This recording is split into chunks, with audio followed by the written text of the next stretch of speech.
Good morning my dear student. मेरा नाम सुरेश कुमार गुप्ता।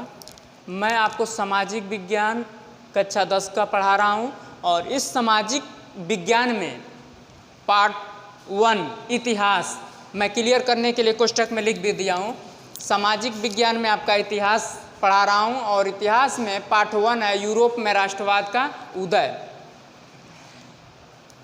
इसमें देखिए अभी आज शुरू कर रहा हूं और बाकी इसमें जो है कि भूगोल का एक चैप्टर मैं पढ़ा दिया हूं।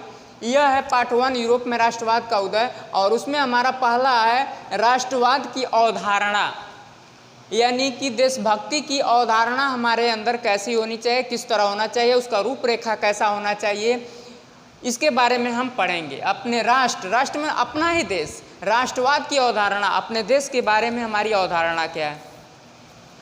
तो इसमें आप थोड़ा सा नोट कर लीजिए। चलिए नोट करिए, मैं लिखवा दे रहा हूं।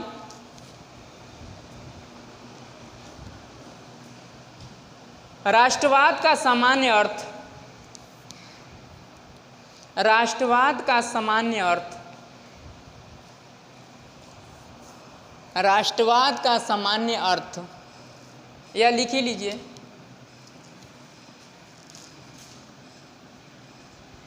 राष्ट्रवाद का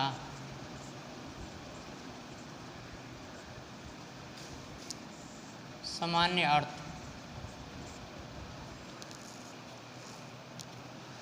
सामान्य अर्थ अपने राष्ट्र के प्रति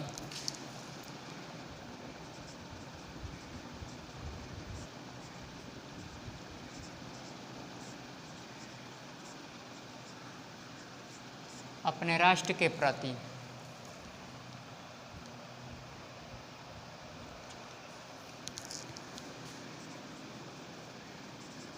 सोच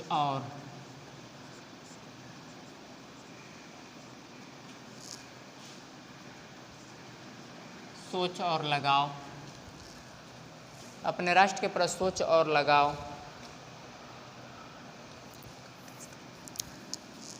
की भावना का विकास करना है।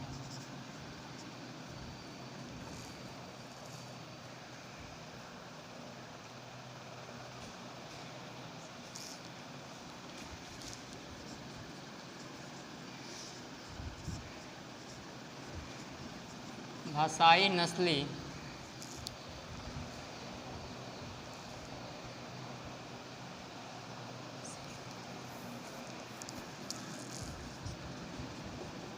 और आवासी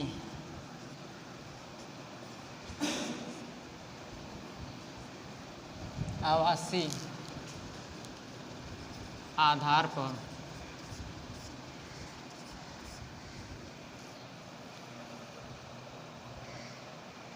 राष्ट्र का निर्माण होता है।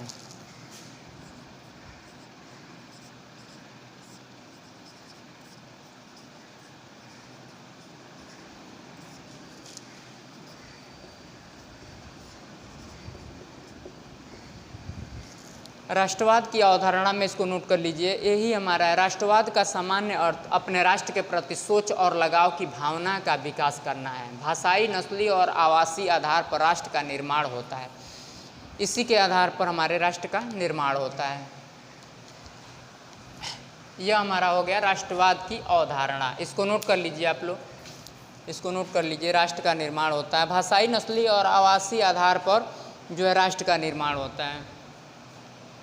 अब इसमें है नेक्स्ट पॉइंट है यूरोप में राष्ट्रवाद का निर्माण।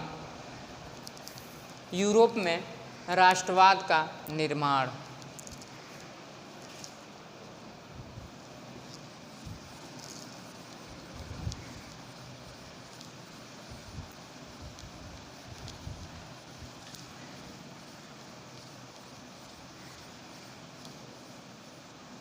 चूँकि हमारा शीर्षक है यूरोप में राष्ट्रवाद का उदय, और यह जब राष्ट्रवाद का आता है तो राष्ट्रवाद का मतलब किसी देश का नहीं, अपने देश का।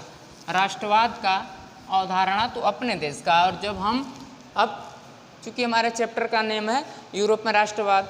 अब हम इसमें पढ़ेंगे यूरोप में राष्ट्रवाद का निर्माण। हेडिंग दीजिए यूरोप में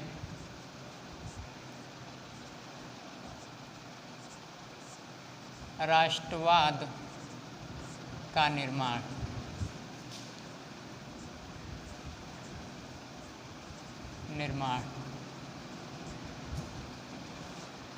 यूरोप में राष्ट्रवाद का निर्माण।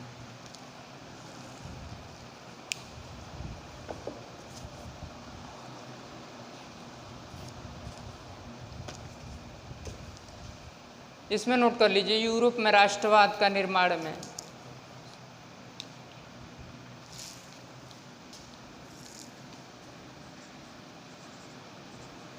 मध्य 18वीं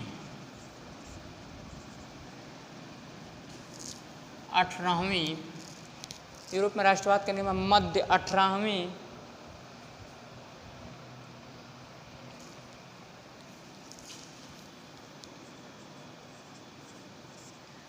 मध्य 18वीं सदी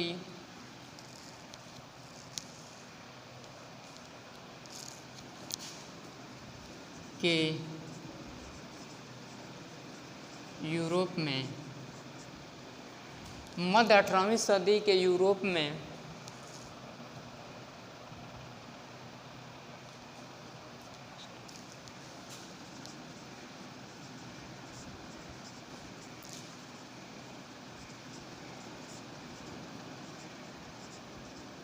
राष्ट्र आज के जैसे राष्ट्र राज्य नहीं थे।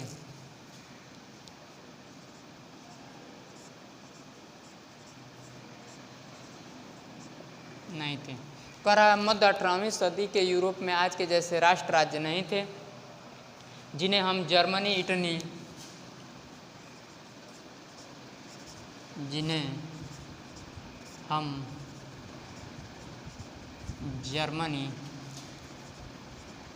इटली और स्विट्जरलैंड के रूप में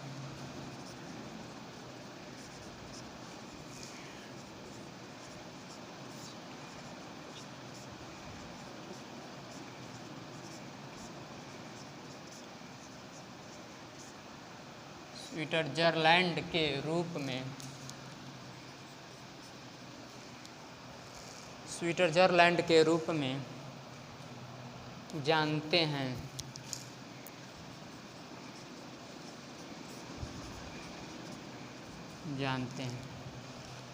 नोट करते चलिए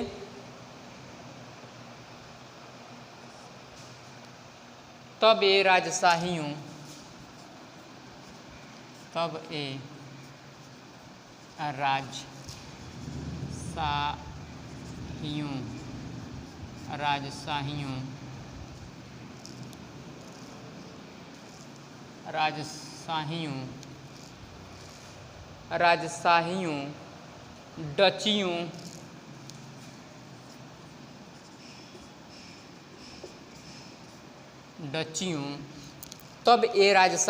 डचियों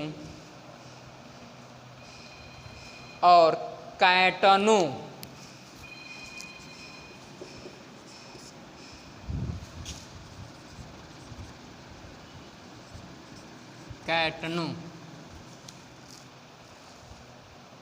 में विभाजित थे।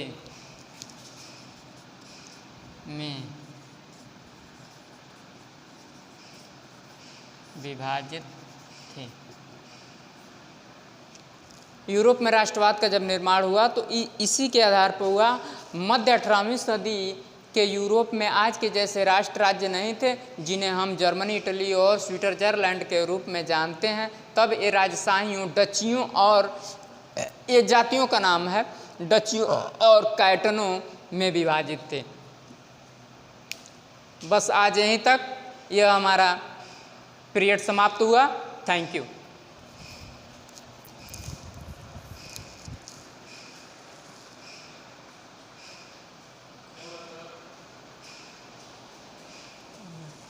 जगह भर गया क्या है?